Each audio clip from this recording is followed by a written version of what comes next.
आज हम एगो गाना महावीरा फिल्म चैनल से लॉन्च के बानी।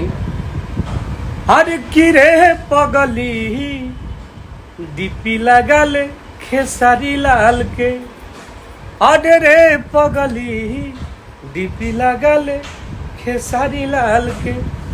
और ये गाना के आप सब सुनी जा, बहुत ज़बरदस्त गाना बा। और भैया के फैन ये गाना के हिट कराई जा।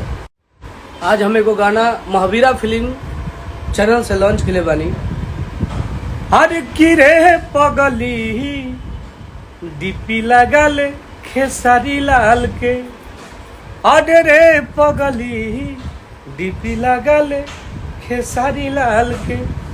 और ये गाना के आप सब सुनी जा, बहुत ज़बरदस्त गाना बा। और भैया के फैन ये गाना के हिट कराई जा। आज हम एगो गाना महावीरा फिल्म चैनल से लॉन्च के बानी।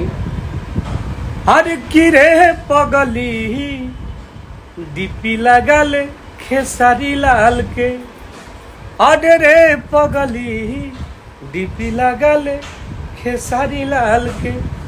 और ये गाना के आप सब सुनी जा, बहुत ज़बरदस्त गाना बा। और भैया के फैन ये गाना के हिट कराई जा।